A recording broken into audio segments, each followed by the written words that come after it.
बिस्मिल्लाहिर्रहमानिर्रहीम, अस्सलाम वालेकुम। कल हमने चैप्टर स्टार्ट किया था फार्माकोग्नोसी का, चैप्टर नंबर 5 इंजाइम्स। इंजाइम्स में कल हमने जनरल इंट्रोडक्शन देखा था कि इंजाइम्स क्या हैं, कैटलिस्ट क्या हैं।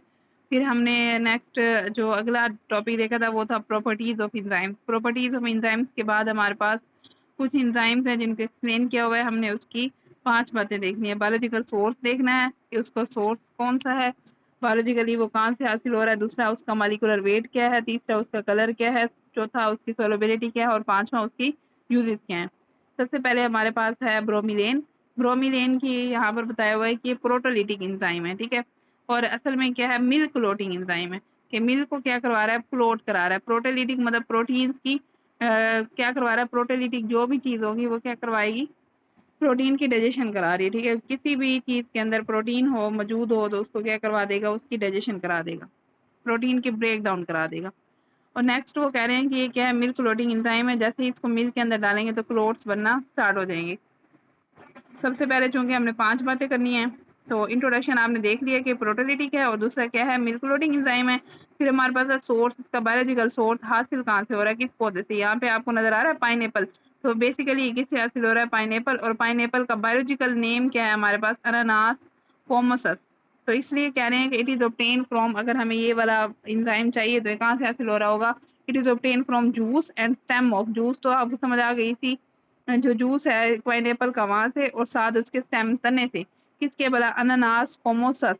तो आपने ये बायोलॉजिकल सोर्स याद करना है। नेक्स्ट जो आपने याद करना है वो फैमिली भी कर लेनी है। फैमिली क्या है इसमें, ब्रोमीलिएसी है। ब्रोमीलिएसी जो फैमिली है उससे बिलोंग करता है ये वाला इंजाइम। नेक्स्ट मॉलिक्यूलर वेट कितना है इसका, मॉलिक्यूलर वेट है 2800 मिली मोल। फिर कलर, कलर कौन सा है आपको नजर भी आ रहा है यहाँ पर। तो इसी इसी से मिलता जुलता कलर है आपके पास, लाइट येलो कलर और बफ कलर, ठीक है। बफ कलर है, ये लाइट येलो कलर है। नेक्स्ट सोलबिलिटी है। अगर सोलबिलिटी की बात करें तो किस में सोलबर होगा, it is very much soluble in water, alcohol, chloroform. ये वाटर के अंदर भी हो सकता है, अल्कोहल के अंदर भी हो सकता है, और क्लोरोफॉर्म के अंदर भी हो सकता है। फिर इसके हैं मेन यूजेस। अच्छा ये जो है ना आपका, ये अगर क्वेश्चन के हिसाब से देखें तो ये एज सच इंजाइम भी आ सकता है कि write a short note on bromelain. तो आपने ये 5 बातें बातें लिखनी है इसमें। वरना इसकी जो है यूजेस जो है मोस्ट इंपॉर्टेंट है एमसीक्यूज के लिहाज से। ये बायोलॉजिकल सोर्स भी आ सकता है कि ब्रोमीलेन का बायोलॉजिकल सोर्स बताएं और उसकी सोलबिलिटी बताएं। मतलब एमसीक्यूज के लिहाज से भी इंपॉर्टेंट है और शॉर्ट क्वेश्चन के लिहाज से भी इंपॉर्टेंट है। सबसे पहले जो इसका यूज है वो कहाँ पर है वो बताया हुआ, it is use as a sporting agent in the treatment of inflammation and oedema. के स्पोर्टिंग एजेंट के तौर पर इस्तेमाल हो रहा है। स्पोर्ट कर रहा है किसकी ट्रीटमेंट में, इन्फ्लेमेशन, किसी भी जगह पर सूजन हुई हो या एडिमा हो। एडिमा जो है आपके पास क्या हो जाता है, वाटर, पानी जो है जमा होना शुरू हो जाता है स्किन, मतलब पानी जमा होना शुरू हो गया किसी भी जगह पर, तो उसको क्या कहलाएंगे, एडिमा कहलाएंगे, ठीक है। स्वेलिंग होगी लेकिन असल में क्या होगा, वहां पर पानी जमा होना शुरू हो गया है। आगे it is widely use in leather factory. Leather factory के अंदर बहुत ज्यादा यूज होता है लेदर फॉर्मेशन में। फिर it is use in the production of protein. अगर आप प्रोटीन बनाना चाह रहे हैं तो उसके अंदर भी बहुत ज्यादा इस्तेमाल है। नेक्स्ट जो सबसे ज्यादा इस्तेमाल होता है, वेरी इफेक्टिव एजेंट है that can easily tenderise the meat. अगर टेंडराइजेशन की बात करें तो टेंडराइजेशन या टेंडराइज का क्या मतलब है, किसी भी चीज को नरम और बाजायका बनाना। मीट को फर्ज करो कि अगर आप चाह रहे हैं कि जल्दी से मीट है, कोई भी चीज आप बना रहे हैं मीट वाली, और चाह रहे हैं कि वो मीट जो है, गोश्त जो है जल्दी से गल जाए, तो आप क्या करेंगे, उसको अगर ब्रोमीलेन लगाकर रख देंगे तो आसानी से क्या हो जाएगी, उसके ऊपर जितनी भी प्रोटीन होगी, प्रोटीन की प्रोटोलिटिक जो है, प्रोटीन की ब्रेक डाउन हो जाएगी और आपका गोश्त जो है क्या बन जाएगा, नरम और बाजायका बन जाएगा। ये आपके पास ब्रोमीलेन, ठीक है। ये टैबलेट्स हैं ब्रोमीलेन की, 500 मिलीग्राम की हैं। और लिखा हुआ है natural digestive enzyme, vegetarian formula, dietary supplement. और इसमें कितनी टैबलेट्स हैं, 120 टैबलेट्स हैं। फिर जो अगला इसी के मिलता जुलता इंजाइम है वो है पापेन। अब पापेन आपको कहाँ से रहेगी, कौन सा क्या पड़ा है आपके पास, पपाया पड़ा है, ठीक है, नाशपाती पड़ी है। तो ये भी हमारे पास प्रोटीलिटिक इंजाइम है, सेम उसी की तरह। इसका हमने वैसे ही चीजें याद करनी है। पहला हमने क्या देखना था, सोर्स। सोर्स हमारे पास है कैरिका पपाया, और इसका जो हमारे पास बायोलॉजिकल सोर्स है वो क्या है, कैरिका पपाया। तो ये हासिल हो रहा है, पापेन इज ड्राइड लेटेक्स। लेटेक्स से हासिल हो रहा है, obtain from green fruits and leaves of Carica. Green fruit से भी ले सकते हैं, मतलब जो ये आपके सामने पड़ा है ग्रीन फ्रूट पपाया से, और इसकी लीव से भी। वहां पर आपने देखा था ना जूस से और स्टेम से, यहाँ पर फ्रूट से and leaves of Carica papaya. Family हमारे पास है कैरिएसी, कैरिकेसी सॉरी। फिर हमारे पास प्रिपरेशन हमने कैसे करनी है, इसका लेटेक्स जो है इसको हमने obtained by making 2 to 4 longitudinal incision, कि आपने इसके अंदर अगर फ्रूट्स ले रहे हैं तो अंदर से गुदा निकाल रहे हैं, लेटेक्स हमारा गुदा, ठीक है, तो वो क्या हो रहा है, the latex is obtained by making 2 to 4 longitudinal incision, incision अंदर गहराई से गहरा आपने कट लगाना है 2 से 4 लॉन्गिट्यूडनल जो है आपने कट लगाने के बाद on the surface of nearly mature, और लगाना कहाँ पे है, on the surface of, surface सतह के ऊपर, नियरली मेच्योर जो कि बिल्कुल मेच्योर होने के करीब हो, but green fruit while still on the tree, और हो कहाँ पर, दरख्त के ऊपर हो, अभी नीचे नहीं आया हो, दरख्त के ऊपर हो आपका फ्रूट, वहां से आपने क्या करना है 2 से 4 लॉन्गिट्यूडनल इंसिजन लगाना है अंदर गहरा 2 से 4 जो है, ठीक है, कट लगाना है, और वहां से आपने क्या कर लेना है, the incision are made early in the morning, और आपने जो इंसिजन लगाना है, कट लगाना है, वो सुबह सुबह के टाइम हो, eight interval of 3 to 7 days, interval जो आपने दुरानिया रखना है, और आपने 3 दिन भी उसी से ही आप कलेक्ट करते रहेंगे, या फिर 7 दिन, कम से कम 3 दिन, ज्यादा से ज्यादा 7 दिन, जो आपका वो एक्सट्रैक्ट नहीं कर रहा है, जो एक्सक्यूडेट नहीं कर रहा है, इस collected in non metallic container, और जो आपने इसको डालना किसमें, नॉन मेटेलिक, अगर मेटेलिक होगा तो क्या हो जाएगा, रिएक्शन हो जाएगा, और जो चीज़ आपको चाहिए होगी वो नहीं मिलेगी। ये देखें, ये आप एक्सट्रैक्ट निकाल के इस तरह का आपको नजर आ रहा है, ये पापेन पाउडर है, ठीक है, पाउडर फॉर्म में ये मौजूद है। फिर कलर की बात करें तो amorphous light whitish colour powder, ये पड़ा। सोलेबिलिटी की बात करें, इट इज इनकम्प्लीट सोलेबल, अब ये जो है इनकम्प्लीटली सोलेबल है, इन वाटर है, पानी के अंदर ये हल नहीं होगा, बट इनसोलेबल, इनकम्प्लीटली सोलेबल, हमारे पास इनकम्प्लीटली है, कम्प्लीटली नहीं है, इनकम्प्लीटली सोलेबल इन वाटर, और but insoluble in alcohol, ether and acetone. Molecular weight की बात करें तो 25710 मोल्स इसका मालिकुलर वेट है। यूजेस की बात करें तो उससे मिलती जुलती है। पहली use standardisation of meat, meat को नरम और बाजायका बनाता है। दूसरी बात, प्रोटीन डाइजेस्टेंट के तौर पर काम करता है, जैसे पेट के कीड़े हो जाते हैं, एंटी हेलमिंथिस जो है, नेमाटोड्स, पेट के कीड़े, जब पेट के कीड़े होते हैं उनमें अगर पापेन देते हैं तो वो पेट के कीड़ों को पापेन क्या कर लेता है, डाइजेस्ट कर लेता है। तो क्लैरिफिकेशन ऑफ बेवरेजेस, जैसे हमारी बड़ी जो हमारे पास क्या होंगी, सॉफ्ट और हार्ड ड्रिंक्स होंगी, उनको आसानी से आप क्लैरिफाई कर सकते हो, ठीक है, तो उसके लिए हम पापेन यूज करते हैं। It is use to remove the protein molecules from contact lenses, अगर जो कॉन्टैक्ट लेंसेज आप आई साइट के लिए इस्तेमाल करें उसके ऊपर अगर कोई भी क्या कहते हैं ऑयली चीज लग जाए तो उसको आप आसानी से साफ कर सकते हैं थ्रू पापेन। ये आपके पास पड़ा हुआ है पापेन पाउडर।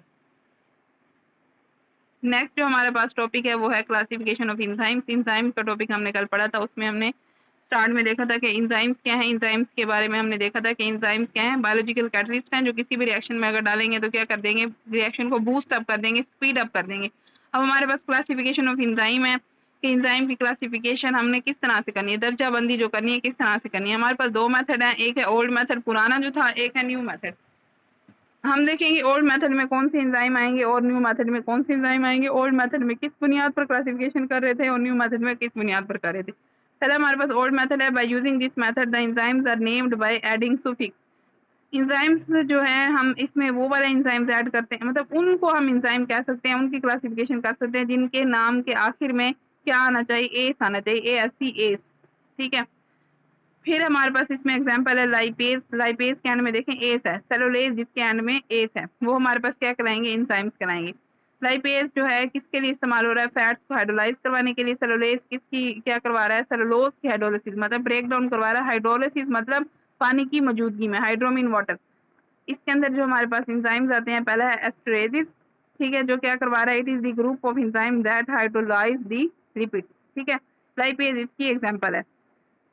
अब लाइपेज कहाँ पर मौजूद है, उन्होंने लोकेशन बताई, it is present in pancreatic juice of animal. अब पेनक्रियाज का तो आपको पता है जो कि कहाँ पर मौजूद है, हमारे डाइजेस्टिव सिस्टम के अंदर एसेसरी ऑर्गन्स हैं। डाइजेस्टिव सिस्टम तो आपको पता है ना, माउथ टू एनस तक चलता है हमारा डाइजेस्टिव सिस्टम, ठीक है, ओरल कैविटी से फिर एंड तक, एनस तक, ठीक है। तो डाइजेस्टिव सिस्टम भी कहते हैं उसको, गट भी कहते हैं, GIT भी बोलते हैं, गैस्ट्रोइंटेस्टाइनल ट्रैक्ट भी बोलते हैं। तो इसके अंदर हमारे दो ऑर्गन आते हैं, एसेसरी ऑर्गन, जिसमें हमारे पास आता है पेनक्रियाज और लीवर। एसेसरी मतलब मददगार हैं जो डाइजेशन कराने के लिए, खुराक को हजम कराने के लिए मुआविन साबित होते हैं। तो उनमें एक हमारे पास है हमारा ऑर्गन पेनक्रियाज, ठीक है। उस पेनक्रियाज से एंजाइम सिक्रीट होता है जिसका नाम है lipase. It is present in pancreatic juice of animals and human body and oily seeds के अंदर भी मौजूद है। लाइपेज बेसिकली क्या करवा रहा है, अब हमारी खुराक के 3 हिस्से होंगे ना, कार्बोहाइड्रेट, प्रोटीन और लिपिड। तो लिपिड के डाइजेशन तो करनी है, तो लिपिड के डाइजेशन के लिए इंपॉर्टेंट है लाइपेज, जो कहाँ से आ रहा है, पेनक्रियाज से। लिपिड ज़ाहिर हाइड्रोलाइज करेगा, मतलब पानी की मौजूदगी में ब्रेक डाउन करेगा लिपिड को किसके अंदर तोड़ेगा, फैटी एसिड और ग्लिसरॉल के अंदर। ये ग्लिसरीन नहीं है, ग्लिसरॉल है। नेक्स्ट हमारे पास है दूसरे एंजाइम्स अमाइडेजिस। अब अमाइडेजिस नाम से जाहिर है किसकी ब्रेक डाउन करवाएंगे, अमोनिया की। These are the enzymes that are present in liver. अब ये वाले जो हमारे पास एंजाइम्स हैं वो कहाँ पर मौजूद होंगे, लीवर के अंदर एंड इंटेस्टाइनल म्यूकोसा के अंदर। ठीक है, इंटेस्टाइन हमारी आंतों के इर्द गिर्द म्यूकोसा की लेयर होती है। ठीक है, they will be catalyse the ammonia related break down reaction, जिसमें हमारे पास एग्जाम्पल आती है आर्जिनेसिस की और यूरिएसिस की। आर्जिनेसिस जो है वो क्या करते हैं, अर्जिनीन जो है आपके पास क्या है, माइनो एसिड है, उसको किस में कन्वर्ट करते हैं, यूरिया में। और यूरिएसिस क्या करते हैं, it is found in liver cells and soybean seeds, it converts urea into ammonia and carbon dioxide. ठीक है, पहले आर्जिनेसिस आएंगे जो अर्जिनीन को किस में कन्वर्ट करेंगे, यूरिया में। यूरिया को फिर फर्दर एक और इंजाइम आएगा जिसको हम क्या नाम देंगे, यूरिएसिस, जो क्या करेगा, यूरिया को कन्वर्ट करेगा अमाइनो एसिड में और कार्बन डाइऑक्साइड में। ठीक हो गया, ये एमसीक्यूज के लिए भी इम्पोर्टेंट है और लॉन्ग क्वेश्चन के लिए भी, मतलब शॉर्ट क्वेश्चन के लिए भी। न्यूक्लियेसिस एंड नेक्स्ट हमारे पास these are the groups of enzymes that act on the nucleotide. ठीक है, न्यूक्लियोटाइड जो है उसके ऊपर ही एक्ट करते हैं। इसमें हमारे न्यूक्लियोटाइड्स हैं आरएनए और डीएनए। आरएनए राइबोन्यूक्लियेज, आरएनए को कौन सा एंजाइम करवाएगा, राइबोन्यूक्लियेसिस करवाएंगे। और डीएनए को कौन फर्दर ब्रेक डाउन करवाएगा, डीऑक्सी राइबोन्यूक्लियेसिस। अब आगे है कार्बोहाइड्रेट, नाम से जाहिर है किसकी ब्रेक डाउन करवा रहे हैं, कार्बोहाइड्रेट की। ठीक है, this class is named after those enzyme that can catalyse break down of sugar molecule. अब कार्बोहाइड्रेट्स आपको पता है बेसिकली क्या है, कार्बोहाइड्रेट्स आर शुगर मॉलिक्यूल्स। ठीक है, तो उन शुगर मॉलिक्यूल्स की ब्रेक डाउन करवा रहा है। उसमें हमारे पास कुछ एंजाइम्स हैं जो कि हमारे पास यहाँ पर दो एंजाइम्स हैं, सक्रेज और माल्टेज। सक्रेज जो है किसकी ब्रेक डाउन करवा रहा है, सक्रोज की। माल्टेज जो है किसके ब्रेक डाउन करवा रहा है, माल्टोज की। अब सक्रेज जो है सक्रोज की ब्रेक डाउन करवा रहा है। सक्रोज क्या है, हमारे पास डाइसेक्राइड है। डाइसेक्राइड मतलब दो मोनोसेक्राइड यूनिट से मिलकर बनता है। दो मोनोसेक्राइड कौन से, ग्लूकोज और फ्रक्टोज। जब हाइड्रोलिसिस होगी मतलब पानी की मौजूदगी में सक्रेज जाएगा, क्या करेगा, तोड़ेगा सक्रोज को किसमें, ग्लूकोज और फ्रक्टोज में। हमने आपको याद है जब हमने चैप्टर स्टार्ट किया था उसके स्टार्ट में एक हमने डायग्राम पढ़ी थी, वहां पर इसी का मैकेनिज्म ऑफ एक्शन दिखाया गया था। फिर है माल्टेज। माल्टेज जो है कहाँ पर मौजूद है, इंटेस्टाइनल जूस के अंदर। ये माल्टोज जो किससे मिलकर बनती है, दो ग्लूकोज यूनिट से। ये किसमें तोड़ेगी, जाहिर है माल्टेज किसको तोड़ेगा, माल्टोज को, किसमें, दो ग्लूकोज यूनिट में। फिर है प्रोटियोलिटिक एंजाइम्स। प्रोटियोलिटिक एंजाइम्स नाम से जाने किसकी ब्रेक डाउन करवाएंगे, प्रोटीन की।